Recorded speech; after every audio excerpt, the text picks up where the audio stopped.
नमस्कार श्री जी चैनल में आप सभी श्रोताओं, संतों और साधुओं का बहुत बहुत स्वागत है। मेरे चैनल को आप सब्सक्राइब कीजिए और वीडियो को लाइक और शेयर कीजिए। कल हमने इस रामायण के माध्यम से ये जाना था कि संतों और साधुओं के सत्संग में रहने से किस तरह का आचरण एक मनुष्य में आता है और दुष्ट और दुर्जन व्यक्तियों के साथ में रहने से अर्थात गलत संगति के लोगों में रहने से किस तरह का आचरण आता है। उसी से आगे अब हम आज चलते हैं। आप प्लीज़ वीडियो को लाइक कीजिए और सब्सक्राइब कीजिए। विधाता ने इस जड़ चेतन विश्व को गुण दोष में रचा है, किंतु संत रूपी हंस दोष रूपी जल को छोड़कर गुण रूपी दूध को ही ग्रहण करते हैं। विधाता जब इस प्रकार का विवेक देते हैं तब दोषों को छोड़कर मन गुणों में अनुरक्त होता है। काल स्वभाव और कर्म की प्रबलता से भले लोग भी माया के वश में होकर कभी कभी भलाई चूक करने से चूक जाते हैं। भगवान के भक्त जैसे उस चूक को सुधार लेते हैं और दुख दोषों को मिटाकर निर्मल यश देते हैं, वैसे ही दुष्ट भी कभी कभी उत्तम संग पाकर भलाई करते हैं, परंतु उनका कभी भंग न होने वाला मलिन स्वभाव नहीं मिटता। जो ठगे उन्हें भी अच्छा वेश बनाए देकर वेश के प्रताप से जगत पूछता है, परंतु एक न एक दिन वे चोड़े आ ही जाते हैं। अंत तक उनका कपट नहीं निभता, जैसे काल नेमी रावण और राहु का हाल हुआ। बुरा वेश बना लेने पर भी साधु का सम्मान होता है, जैसे जगत में जामवन और हनुमान जी का हुआ। बुरे संग से हानि और अच्छे संग से लाभ होता है। यह बात लोक और वेद में है और सभी लोग इसको जानते भी हैं। पवन के संग से धूल आकाश पर चढ़ जाती है और वही नीचे की ओर बहने वाले जल के संग से कीचड़ में मिल जाती है। साधु के घर के तोता मैना राम राम सुमिरते हैं और असाधु के घर के तोता मैना गिन गिन कर गालियाँ देते हैं।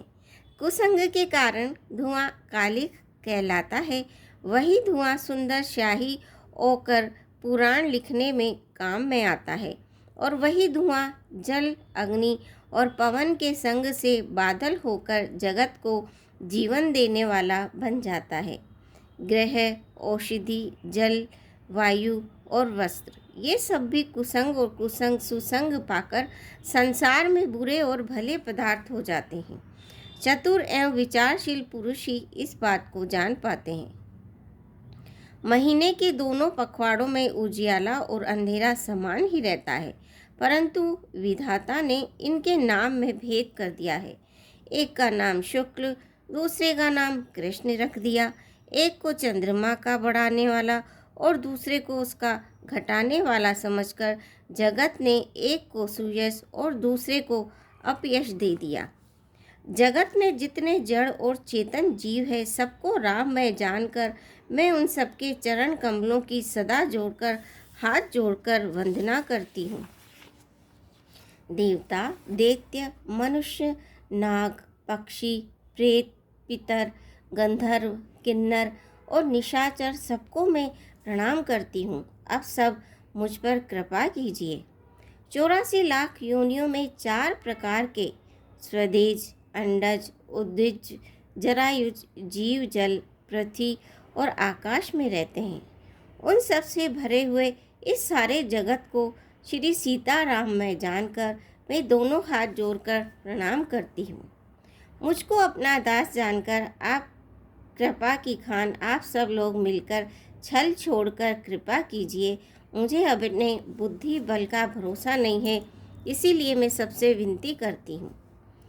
मैं श्री रघुनाथ जी के गुणों का वर्णन करना चाहती हूँ, परंतु मेरी बुद्धि छोटी है और श्री राम जी का चरित्र अथाह है, अनंत है। इसके लिए मुझे उपाय का एक भी अंग अर्थात कुछ लेश मात्र भी उपाय नहीं सूझता। मेरे मन और बुद्धि कंगाल है, किंतु मनोरथ राजा है। मेरी बुद्धि तो अत्यंत नीची है और चाह बड़ी ऊंची है। चाह तो अमृत पाने की है, पर जगत में जुड़ती छाछ भी नहीं है। सज्जन मेरी चिटाई को क्षमा करेंगे और मेरे बाल वचनों को मन लगाकर प्रेम पूर्वक श्रवण करेंगे। जैसे बालक जब तोतले वचन बोलता है तो उसके माता पिता उसे प्रसन्न मन से सुनते हैं, किंतु क्रूर, कुटिल और बुरे विचार वाले लोग जो दूसरों के दोषों को ही भूषण रूप से धारण किए रहते हैं, अर्थात जिन्हें पराये दोष ही प्यारे लगते हैं, हंसेंगे। रसीली हो या अत्यंत फीकी, अपनी कविता किसे अच्छी नहीं लगती, किंतु जो दूसरे की रचना को सुनकर हर्षित होते हैं, ऐसे उत्तम पुरुष जगत में बहुत नहीं है।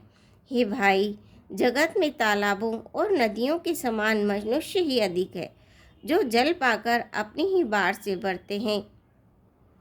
समुद्र सा तो कोई एक विरला ही सज्जन होता है जो चंद्रमा को पूर्ण देखकर उमड़ पड़ता है।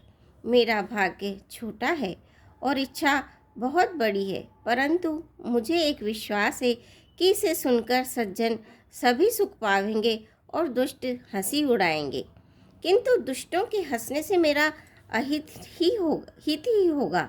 मधुर कंठ वाली कोयल को कोए तो कठोर ही कहा करते हैं। जैसे बगुले हंस को और मेंढक पपीहों को हंसते हैं, वैसे ही मलिन मन वाले दुष्ट निर्मल वाणी को हंसते हैं।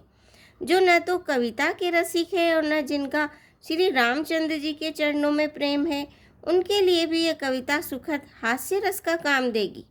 प्रथम तो यह भाषा की रचना है, दूसरे मेरी बुद्धि भूली है, इससे यह हंसने के योग्य ही है। हंसने में उन्हें कोई दोष नहीं। जिन्हें न तो प्रभु के चरणों में प्रेम है और न अच्छी समझ है, उनको यह कथा सुनने में फीकी लगेगी।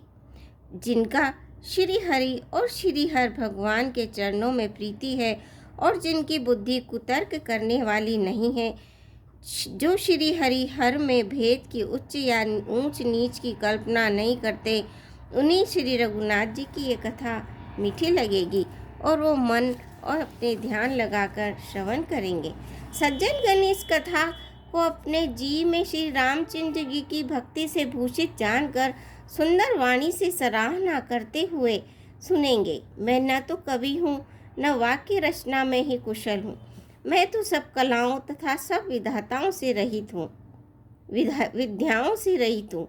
नाना प्रकार के अक्षर, अर्थ और अलंकार, अनेक प्रकार की छंद रचना, भावों और रसों के अपार भेद और कविता के भांति भांति के गुण दोष होते हैं।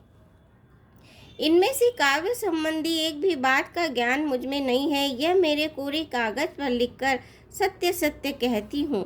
मेरी रचना सब गुणों से रहित है। इसमें बस जगत प्रसिद्ध एक गुण है, उसे विचार कर अच्छी बुद्धि वाले पुरुष जिनके निर्मल ज्ञान है वो ही इसको सुनेंगे। इसमें श्री रघुनाथ जी का उदार नाम है, जो अत्यंत पवित्र है, वेद पुराणों का सार है, कल्याण का भवन है और अमंगलों को हरने वाला है, जिसे पार्वती जी सहित भगवान शिव जी सदा जपा करते हैं। जो अच्छे कवि के द्वारा रची हुई बड़ी अनूठी कविता है, वह भी राम नाम के बिना शोभा नहीं पाती। जैसे चंद्रमा के समान मुख वाली सुंदर स्त्री सब प्रकार से सुसज्जित होने पर भी वस्त्र के बिना शोभा नहीं देती, इसके विपरीत कुकवि की रची हुई सब गुणों से रहित कविता को भी राम के नाम एवं यश से अंकित जानकर बुद्धिमान लोग आदर पूर्वक कहते हैं और सुनते हैं, क्योंकि संत रज भोरे की भांति गुण को ही ग्रहण करने वाले होते हैं।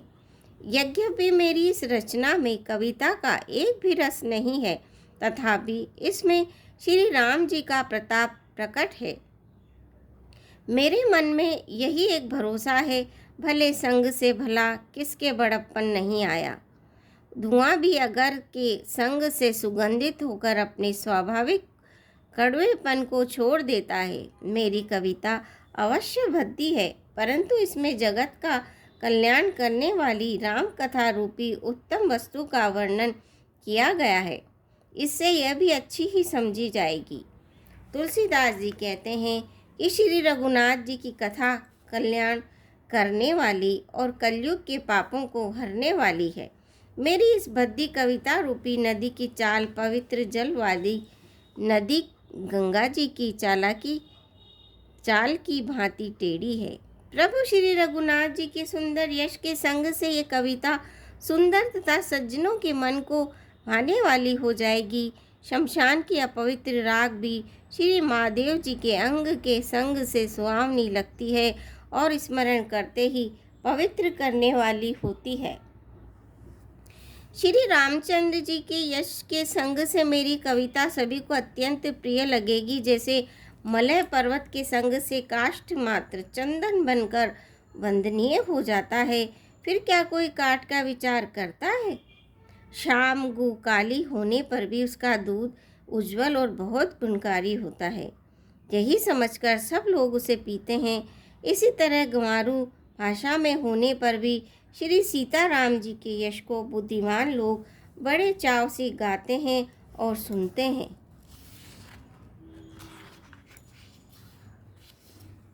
मणि, माणिक और मोती की जैसी सुंदर छवि है, वह सांप, पर्वत और हाथी के मस्तक पर वैसी शोभा नहीं पाती।